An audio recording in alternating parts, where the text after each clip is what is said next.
right, we are on 68b1, Samach Ches Amud Beis, at the bottom of the first column. Okay, so we're talking about relinquishing rights and reacquiring the relinquished rights. Again, what the basic idea of relinquishing rights, this is something we really don't use all that often, as far as I can tell, is a scenario where a person on Shabbos did not, they find out that a person is there, they didn't make an Eruv. So again, the most practical example I could give is a person's in one of these vacation resorts and they're the only Jew there, and then they realize there's another Jew there, and so what they could do is they could relinquish their rights to the other person, and what relinquishing rights means is that they basically no longer have usage, at the very least, of the chutzner, of the courtyard, and in that way, now there's only one Jew in that courtyard. As we'll see soon, there is some disputes as to whether they've also relinquished rights to their own home. In other words, what is the extent of the relinquishing? We'll come back to that. But we want to get back into the debate that we saw yesterday, which is, can I relinquish and then go back and reacquire on Shabbos? That was the last thing we discussed. So Gufa,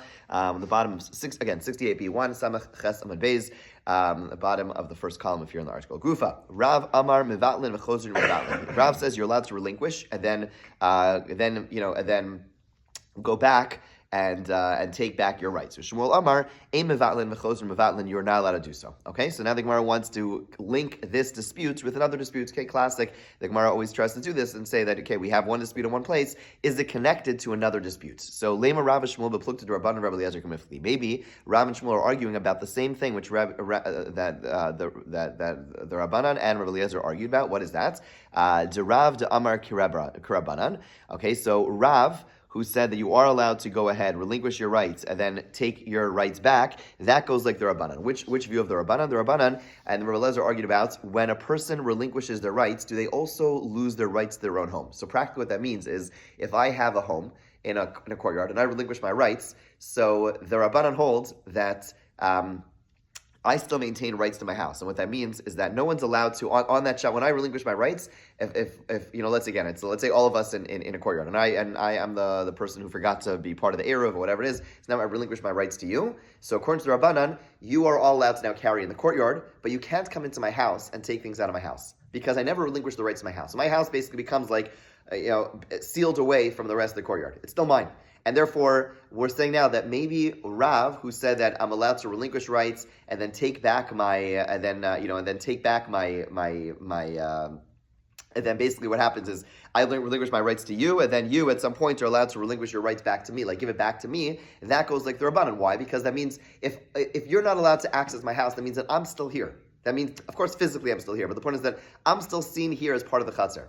Right? If as opposed to if you hold that I've actually relinquished the rights to my entire house, and you're now allowed to go into my house, take things out of my house, move things out of the house. Again, you can't steal my things, but the point is that you're allowed to carry into my house and carry out of my house. That means that although I'm physically here, I have no rights to my house whatsoever. Right? So we're saying now that Rav, who said that on Shabbos I'm allowed to relinquish my rights, then you're allowed to relinquish them back to me, is because I'm still here. And therefore, I've never really left. Granted, you're allowed to use the courtyard, but I'm still part of this chutzner. And then Shmuel Damar Rabbi Eliezer, and Shmuel holds like Rabbi Eliezer, who holds that when I relinquish my rights, I've also relinquished the rights to my house. So what is that? What that is it's like I've left the courtyard. And once I've left the court, right? Because if you could use my house, that means that for all intents and purposes, I'm not here. I'm physically here, but my house is no longer here. And we saw earlier that according to many views, you can't relinquish rights from one courtyard to another. So Shmuel, who says that if I've relinquished my rights to you, then you can't go ahead later on Shabbos and give it back to me. Maybe it's connected to the view of Rabbi Eliezer, who says that once I relinquish the rights to my house, it's as if I'm no longer here. Once I relinquish my rights, I've also relinquished the rights to my house, and therefore it's as if I'm no longer here, and you can't relinquish rights from one courtyard to another. Yeah, so that's what we're trying to link the machloksim. So Rav says no. I hold even like Rabbi Eliezer, who says that again, that when I can, and like this, I can like Rabbi Eliezer hasam vat rishus chatzer rishus beso bitel. Rabbi Eliezer holds that when I relinquish the rights to my chatzer, I also relinquish the rights to my house. Mishum device lo chatzer lo diary inshi. The reason he holds that is because a person doesn't want to live in a house without having the rights to a chatzer, and therefore Rabbi Eliezer holds that once I relinquish the rights to my courtyard, what's a house without a courtyard? In other words, I mean, for a person in New York, this might not be like a real question, but like, as us out-of-towners would say, like, who would have a house without a yard? Like, it wouldn't make any sense. And therefore, Eliezer holds, like, once I relinquish the rights to my courtyard, I've also relinquished my house because there is no function, like, how could a person have a house without a courtyard? And therefore, the two are linked. But okay, but at the end of the day, I'm still here. In other words, Rabbi Eliezer holds it over here. Granted, like it's as if I've left this. I certainly relinquish both the rights to my house and the rights to my courtyard. But at the end of the day, the courtyard and my house. But at the end of the day, I'm still here, and therefore, Rav says Rabbi Eliezer would say that granted, I've given up all the rights to everything, not only the courtyard, the shared courtyard use, but also my house. But at the end of the day, I'm still here, and therefore. I'd be allowed to, meaning if I'm the relinquisher, if I relinquish my rights, you'd be able to give it back to me because at the end of the day, I'm still here. So granted, in terms of the rights, once I relinquish the rights to my courtyard, I'm also going to relinquish the rights to my house. But at the end of the day, since I'm still here, you could still be mevatel. If I was mevatel my rishus to you, you could still give it back to me. Shmuel says, I hold like the Rabbanan. Again, the Rabbanan who said that when a person relinquishes their rights to their courtyard, it's only the courtyard. Ad kan lokam Rabbanan Hasam. The rabbi said that. Elamaida batel, because they said at the end of the day, the person, in a case where we all share a courtyard, when I relinquish my rights to you, what's the main function? Again, Shabbos starts, and then I show up in the middle of Shabbos. I'm like, hey guys, you're like, you gotta be kidding me. We made an Erev Chaseros, you weren't here, you messed us all over. What's your concern? Your concern isn't like, hey, we need to come visit me. The concern is that you have stuff that you want to use in the courtyard. So the Rabbanan holds that when I relinquish my rights, what's really happening? I'm relinquishing the rights to the courtyard because that's what you really care about. You don't care about my house. I'm just an annoyance over here. You just want to be able to use the courtyard. So the Rabbanan holds, Ad kan lokam Rabbanan Hasam, Ella, my batel, because at the end of the day, what I relinquished explicitly is the courtyard. And therefore they hold, there's no like included in that, meaning Rabbi Eliezer said, okay, but once I give the courtyard, I'm also giving the house, because who wants a house without a courtyard? They're about to say, no, what you relinquished, you relinquished. What you didn't relinquish, you didn't relinquish. Fine. But Shmuel saying, but the rabbis would agree with me that when I relinquish my courtyard, I did it for real. I really relinquished my rights, and therefore I have no ability to go back on it. In other words, Shmuel is saying, the Rabbanim could also agree with me. The Rabbanim would say that I just give over the courtyard, you've just given over the courtyard, you didn't give over the house. So why did the Rabbanim say, why would Shmuel says the Rabbanim would agree with me that you cannot go back on it? Because the Rabbanim would say, at the end of the day, when I give something over, Mavatel, bittul is bittul, and it's not like this like temporary thing, it means full-fledged bittul for the entirety of Shabbos. Okay, and therefore, don't link these two machloksim. Okay, the Gemara is going to try this again with a different set of machloksim. So 68b 2. Amar, new piece. Okay, so if that was a little hard, let's go on. Amar v'acha bar chan amar v'sheishes kitanai. Let's say that the dispute again between Rav and Shmuel is linked with another debate between Tanaim. Again, Rav and Shmuel are arguing about the following. I'm just going to repeat it. I hope it's not too repetitive. I come in on Shabbos, and you're all mad at me. What are you doing here? So I say, okay, no problem. I'm going to mevatel my rishus to you, and therefore that means you're allowed to have the rights to the courtyard. But let's say, and then in the middle of Shabbos, I'm like, guys, I just realized, like, I need my kids need to play ball. My kids need to get out of the house. We need to start moving things around. Could you do me a favor for the next hour? Could you go ahead and give back my rights? Right? Rav says, no problem. Check. They could do that. That's what Rav's opinion is, and Shmuel says, not happening. Right? That was the machlokas Rav and Shmuel. And now what we've been doing, so we already did this once, we're going to do this again. We're going to try to link that machlokas to another machlokas. Okay? So Rav and Shmuel are Amoraim. They are like later generation, teachers. And now what we're going to do is try to link that dispute to an earlier machlokas Tanaim. Okay? So Kitanai. Let's say that Rav and Shmuel's debate is connected to a machlokas between two Tanaim in a Mishnah. What's the machlokas? Misha nasan reshuso. Let's say a person gives over their rights. Again, our case, I give my rights to you. Okay, and then v'hotzi, and then after I give my rights to you, I go ahead and I take like I take a ball outside. Be'meshogeg be'memezid oser. Whether I took it out by mistake or I took it out on purpose, I then go ahead and I restrict you all. Right? So again, the case is our case. I come in, you guys like, what are you doing? Why do you do this? Why do you forget? And then I say, okay, they're all yours. And then like a minute later, you see me going ahead and I'm like carrying my svarim to the yard so I could go and my books, whatever, so I could go and read. Okay? So Rameir says, whether I did it by mistake, I forgot about this whole thing, or I did it on purpose, you're all messed over now because now I've like reacquired my space. Okay, Rabbi Yehuda Omer b'mezid oser b'shogeg in oser. If I took them out deliberately, if I took them out knowingly, that like, oh yeah, I know I gave you a rishus and I'm taking it out, clearly going ahead and reacquiring my rights, reattaining my rights, then it's a problem. But if I did it by mistake, if I like absentmindedly took out the books, it doesn't cause any problem. Okay, that's machlokas tonight. Now the Gemara says, "My laba hakamaflagi." What are they arguing about? Demar savar mevatlin v'chozer mevatlin. Isn't this the same machlokas? Rameir holds that if I gave you the rights, right, then you're still able. Then we're able to go back on those rights. Like you're able to give me back the rights to the courtyard, and that's why he holds that if I go out, whether it was on purpose or by mistake, I've reacquired my rights. Right? So meaning, again, Rav and Shmuel were arguing about this case, we're arguing about the fact that if I give over the rights, can it be given back to me on Shabbos? Right? So Rameir, who holds that we're trying to say the Rameir holds that if I go out with my book, even by mistake, then I get my rights back and it's over. That would seem to align with the view of Rav, who says that on Shabbos I can go ahead and give you rights and you can give it back. Umar Savar and Rav Yehuda, who holds that only if I do it on purpose, holds that at the end of the day, that he presumably holds like Shmuel, who holds that if I relinquish my rights to you, you can't give it back to me, and that's what Yehuda holds. If I go up by mistake, it wouldn't undo the relinquishing. So Amar Rav Acha Bar Tzachlifa Mishmei Rav Lo says no. Dekuli Ama Emevalan Lechos Mevalan. Everyone agrees with Shmuel that really once you relinquish, then you, my neighbors, can't give it back to me. So what are they arguing about over here? What they're arguing about is whether we have to make a decree from unintentional to intentional. Okay, so Marsavar Kansu Shogog Mezid. Rameir holds that we have to be concerned that since there are cases of deliberate use, which would certainly undo the relinquishing, therefore, also in the case of unintentional, we undo the relinquishing. Umar Savar Lo Kansu Shogog Mezid, and Rav Yehuda holds we don't do so. So again, let's just explain this out loud, orally. What this means is like this, that, how should we say this? So again, in a case where I've relinquished my rights to you, okay, and then I take my book and I deliberately go outside, everyone agrees, you've clearly undone your relinquishing. Meaning, if I gave it to you and then I say, okay, yeah, you guys can use it, and then a minute later you're like, and I'm like, hi guys, I'm taking my stuff out into my courtyard, wink, wink, like then clearly I never really relinquished anything to you. That's not on, that everyone agrees would not be a proper relinquishing. The question is, when I go up by mistake, like, did that undo it? Like, was that, like, meaning clearly when I go by mistake, that means I've really given it over to you, but now I'm, like, kind of pulling it back, right? I'm pulling it back. So initially we thought, okay, this really ties into the Machlokas Rav and Shmuel. Never say no. Everyone agrees you really can't go, if I give it to you, then you guys don't have the right to give it back. The reason that Rameir is going to say that it's going to be usher in the case of shogeg, when I go up by mistake, then we're going to say that the courtyard now becomes usher to everyone, is not because we hold that on Shabbos I'm allowed to give my rights to you and you give the rights back to me. The reason that Rameir holds it's usher is because when I go up by mistake, we might confuse that with the case when a person goes out on purpose.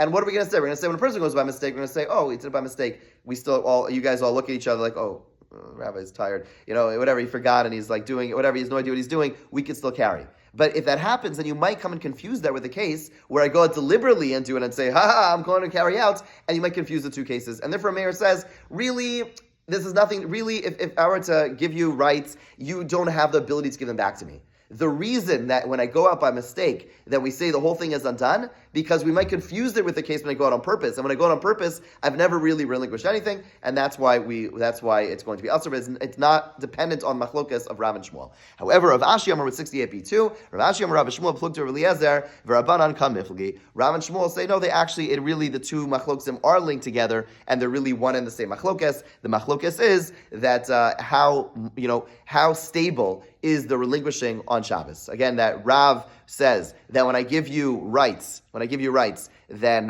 you're allowed to go ahead and give those rights back, and that aligns with Rameir, who says that when I go out carrying a book by mistake, then it undoes the whole thing because the rights are able to bounce back. And Rabbi Yehuda, who says that if I go out by mistake, nothing happens, that's because he holds that once I relinquish the rights, it's full-fledged relinquishing of rights. Okay, now we move back, okay, new piece. We go back to our Mishnah. Our Mishnah said, Amar Gamliel, Maisa b'tzdoki echad she'yadari manu. Rabbi Gamliel says there was an incident with a person who was a Sadducee who lived with us, and he relinquished his rights. Okay, now the problem is that the Mishnah, so let's review. Who is a Sadducee? A Sadducee is someone who does not hold of the Torah Shebal Peh. Okay, it's basically, there were like two major movements.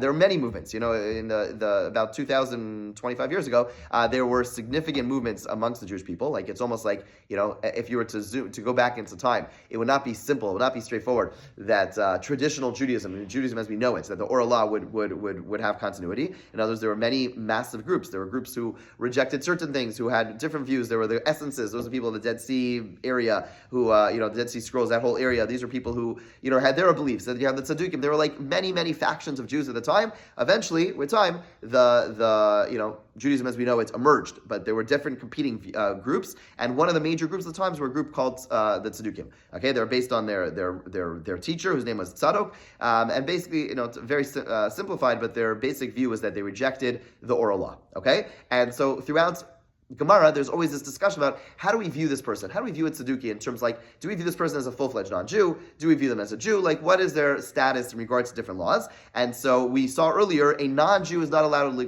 relinquish their rights on Shabbos.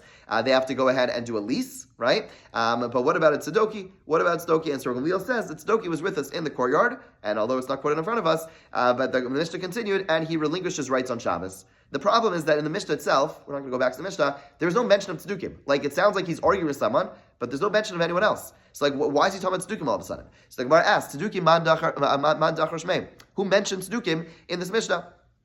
So Chasurim Extra Vachitani. So the Gemara says there's a line missing in the Mishnah. And that is like this. Tzadduki Hari Hu Kenachri. The Tanna Kama says that a Sadducee is like a non-Jew. They're one and the same. That a Sadducee is like a non-Jew in the sense that just like a non-Jew can't relinquish their rights, a Tzadduki, someone who rejects the oral law, they are exactly the same thing. Okay, and he says, no, in this respect, a Tzadduki is not like a non-Jew. Gamliel says, there was a story with a Sadducee, who lived with us in a Mavoi in Yerushalayim. So, and what happened was that this Tzadduki relinquished his rights to us. Go and take your utensils out to the mavoi before he carries his stuff into the mavoi and restricts you. In other words, it sounds like, according to Gamliel, yes, a Tzadduki is a Jew in the sense that he can relinquish his rights, but at the end of the day, he's able to go back on it, kind of like Rav, and therefore he says, go take your stuff out before the Tzadduki goes out and takes his stuff out, in which case it would undo the relinquishing. Okay, this machlokas, about how do we treat someone who rejects the oral law is something which still has significant ramifications. In terms of how do we view in terms of accounting for certain mitzvos. How do we view someone, and this would be true for someone, let's say a Reformed Jew or maybe a conservative Jew, but certainly a Reformed Jew who rejects the oral law. What is their status? We had a discussion at one point in our shul, someone who said explicitly, I reject the oral law. Could they lead davening? This became a big complicated thing. Ultimately, the person clarified, no, that's not what I really believe, whatever it was, but it was complicated. Okay. Person had a chiyuv. It was complicated, but fine. But that'd be the same type of thing. Okay. Bottom line is the Gemara now supports this point. Tanya was taught in a brisa, meaning that the Tanna Kama was discussing the status of a Sadducee, that Hadaram Nachri Tzadduki of Vaisusi, that the Tanna Kama, meaning the brisa, right? We've seen this so many times. Where the brisa sometimes is almost like parallel to the Mishnah, but it's sometimes a little bit more wordy, and therefore it fleshes out things that the Mishnah missed. So again, the answer the Gemara just gave was that, don't worry, our Mishnah was just missing some words, and that's what we're proving now. Vatani was said in a brisa, which parallels our Mishnah, that the missing line from Mishnah is said there. Hadaram Nachri Tzadduki Vaisosi, that Tanna Kama says someone lives together with a non-Jew, a Sadducee, or a Baisusi. These are just, again, two groups who reject the oral law. Then Hare'elu Osrin Alav, those people restrict him. So you see very clearly the Tanna Kama was talking about Tzaddukim, and now we understand why the next line was Gamliel Omer Tzadduki Vasusi and Osrin. And Gamliel says that a Sadducee or Baisusi does not restrict. Okay, let's keep on going. 68b3. Now we're getting a little more detail about the story of Rabbi Gamliel with this Tzadduki. Umaisi Tzadduki Echad. Story with Tzadduki. Sheidarim Rabbi Gamliel b'Mavei b'Yerushalayim, who lived with Rabbi Gamliel in a Mavei in Yerushalayim. Okay, Rabbi Gamliel Levanav b'Nai Maharu v'Otziya b'Masha Atam Otziyan. Go take out wherever you want to take out into the courtyard. V'Chnisu Masha Atam Achnisim, and bring in whatever you want to bring in. Ad Shelo Yotzi Hatoiv Hazev Yotzer Lechem, before this detestable one carries out from his Mavoi and restricts you. Why Shari Bitel Reshuso Lachem? Because he relinquished his rights to you. Divrei Meir. That's Rabbi Meir's version of what happened. Rabbi Yehuda Amar B'Lashon Acheres. Rabbi Yehuda says a little bit different version. Maharu v'asu tzarchechem b'mavoi ad shelo tachshach v'yotzer lechem.